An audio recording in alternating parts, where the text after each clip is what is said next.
1, 2, 3, 1, 2, 3. Hi, it's Patrick Ash, author, guitarist, and elderly male pissant. Please see the link to my books below. Highly topical zombie apocalypse, lots of plot twists, highly rated and reviewed by Kirkus, an indie reader, and readers, and Leonard Cohen inspired poetry.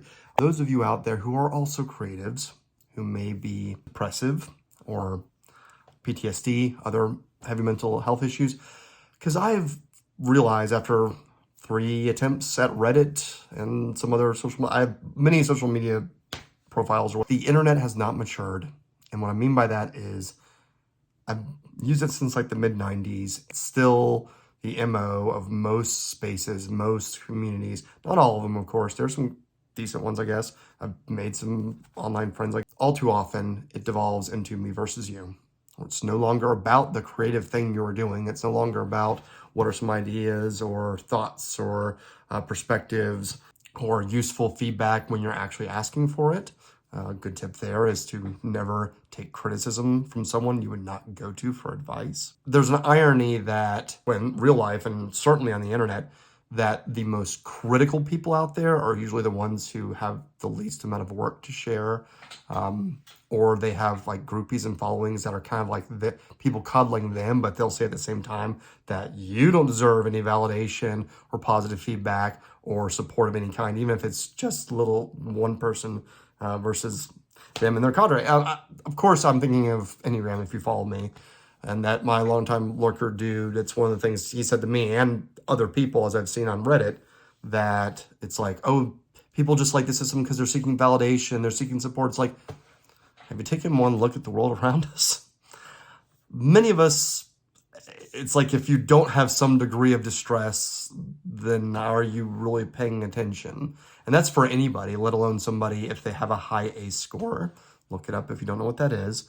If you don't have diagnoses like major depressive disorder, PTSD, anxiety disorders, and so on. And it's just this mentality people get into. It happens in real life, and for sure happens on the internet. It's like least common denominator kind of crap of pile-on, of when someone is a sensitive, creative type, and they're looking to interact with others, to try to build some sense of community. We are social creatures, and on Enneagram speak, yes, I am.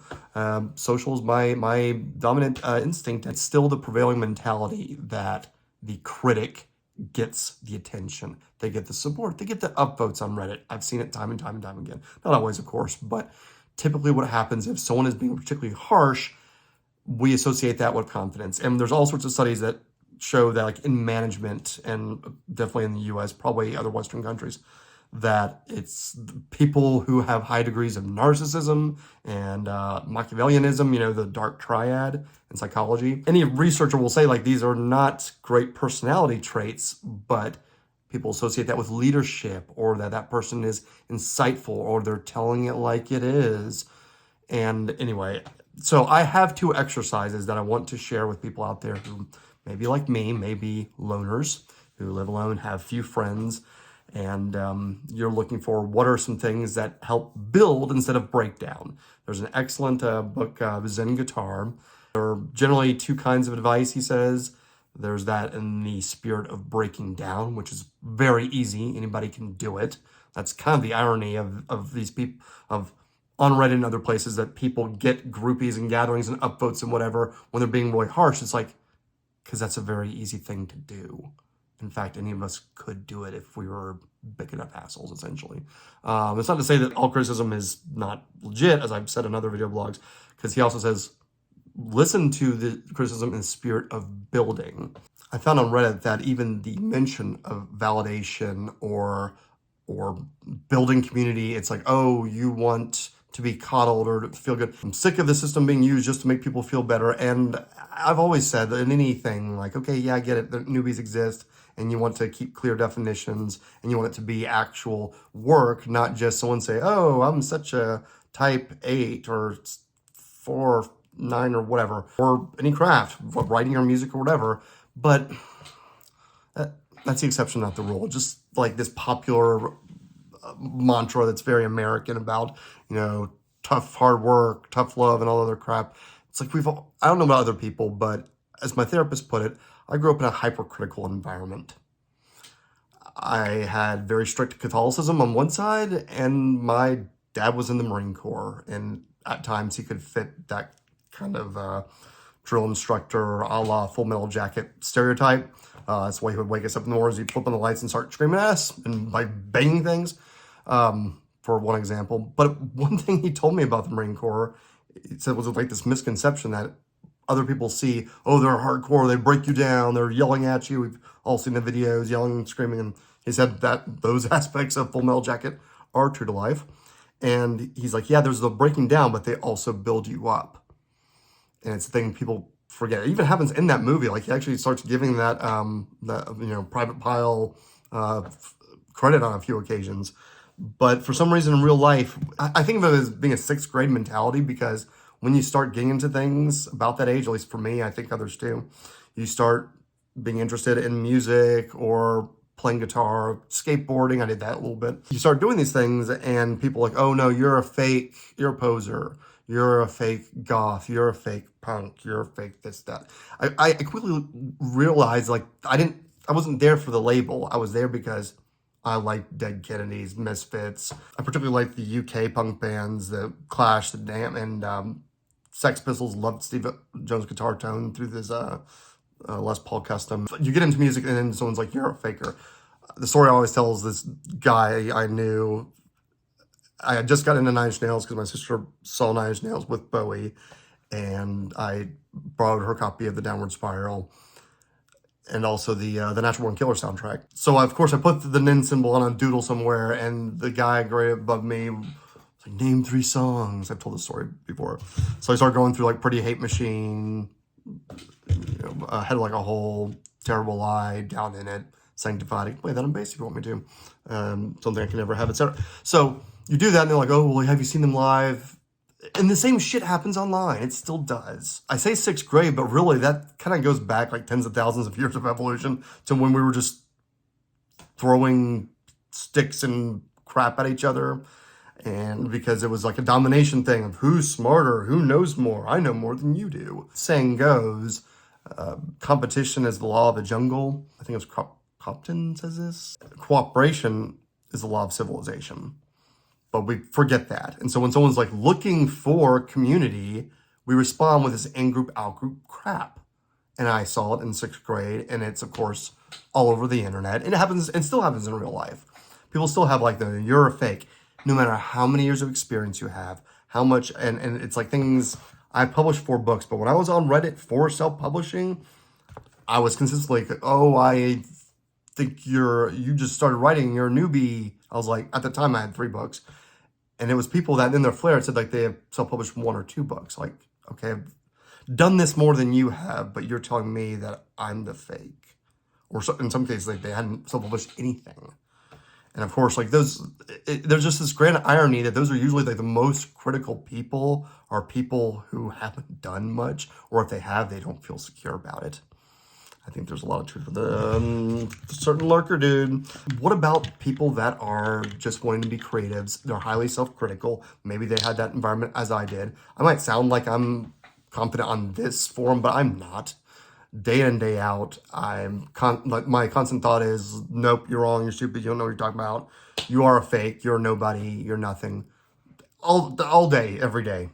I often tell people, it's like, if you really could read my thoughts and know what I was thinking, you'd probably be a lot more disturbed about me. 2 thought exercises. 1 from my therapist and 1 from me. I'll start with 1 from me. Like when it comes to creative things, when people are telling you you're not nothing, you're nobody, you're no good or whatever, think of somebody that you look up to, someone you consider one of the greats in your field, whatever it is, writing, guitar, photography, fine art, any of these creative fields. And then if there's somewhere where there are reviews like Amazon or Goodreads or something like that, go and specifically look at their low ratings. Look at the 1 stars and 2 stars, people shredding them. I did this for Cormac McCarthy one time, like inadvertently, and don't interact. Like the goal was to look at people shredding someone who you consider one of the greats, one of the best. And so that kind of gives perspective. That's 1 exercise. The other one from my therapist, I can't remember her exact takeaways for, but I thought it was a good thing to do because she'll often ask, Patrick, what are you proud of? I'm like, no. What have you done the last week that you thought was good, or I don't know. I was stumped this week. I couldn't think of it. And she said, okay, and this was like a month ago. She said, think of a time in which you succeeded and no one could deny it. There's no ifs, ands, or buts. It's like not a matter of interpretation, like an artwork, but rather simple, objective. Anyone could observe it and have that same takeaway. My immediate memory was paintball.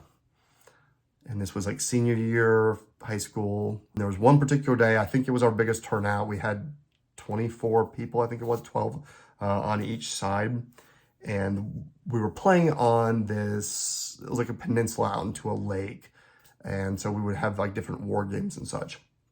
And what we would do is we would alternate who got to be like the commander or the general, whatever, to lead one of those two sides. And on this day, there was another guy there that we were kind of rivals of sorts, but this dude was far more successful than I. He went to a much more prestigious college. I think he has his doctorate. Got a near perfect score on the SAT. Very smart guy and would always tell you. And on that day, like he was taunting me already, like, oh, it's gonna be another thing I'm gonna show you up on war strategy or whatever. And so it was my turn to be the leader for one of these two sides. And the strategy was, okay, we had a few players that hadn't played paintball before at all, who didn't know about camouflage. So they came wearing like very like bright colored jackets. And I thought, okay, how about we send a few of, once the game starts, kind of send a few of them up, tell them to stay low, get some of their attention. And then after a few minutes, send up the right flank aggressively, so that now they know the enemy side is fighting on two fronts. Wait for a few minutes for that to get going, then have a much more covert, subtle left flank, the ones who had like tons of camouflage and experience, up the left flank to like gradually come up the hill. And so at that point, it's on multiple sides. And then one of my friends and I, one of my friends who watches this actually, we're going to go back around the right flank, gun it down the shoreline. We knew we would get fired at it. We were, and then basically come back up the rear. The idea of being, we'll take out people remaining. It was a slaughter. It was like a blowout win. I think we lost like 3 players of the 12 before we took out everyone else on the other side. So I was feeling very good about that. And then this rival dude, it was his turn. I don't know if it's that or like after somebody else, but when it was his turn, he had a strategy of like, we're going to set up like barriers, like defensive barriers, and like draw them in. And it was a lopsided defeat when that happened. Like they slaughtered us. It was the same players on the same team. So unless someone says like, oh, maybe you just had particularly good players, it's like, well, we got knocked out the next time easily. And I think the other 2 games were like pretty close, and there were other people commanding. But anyway, so that was one day in which it was very obvious I did something right for once. Yay. I don't have many of those in my life. I struggle to think of anything. But I hope people out there, like you can think of a day in which you did something right, whatever it was.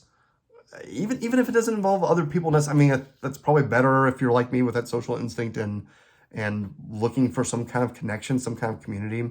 But it could be something, maybe there's a video game you're able to play a piece on guitar that you never thought you could. You're like, wow, I actually do this very well. Anyway, so I encourage you to think of that thing, because this way of thinking that is very popular and gets lots of groupies and fans and whatever, when people are hypercritical of others. There's a saying I love, and I hope people take to heart, that every time you point a finger, 3 point back at you. So hypercritical people are usually either not very accomplished, or if they are, they're insecure about it. And as my late father said, don't let the bastards grind you down, because they will. Definitely on the internet and in real life. And for us sensitive, artistic type people who struggle with self-esteem, with depression, PTSD, sometimes you have to remember your worth, because even people who care about you may not know what to do, what to say. And so anyway, I hope one of those is helpful, beneficial, interesting. Thank you. Take care.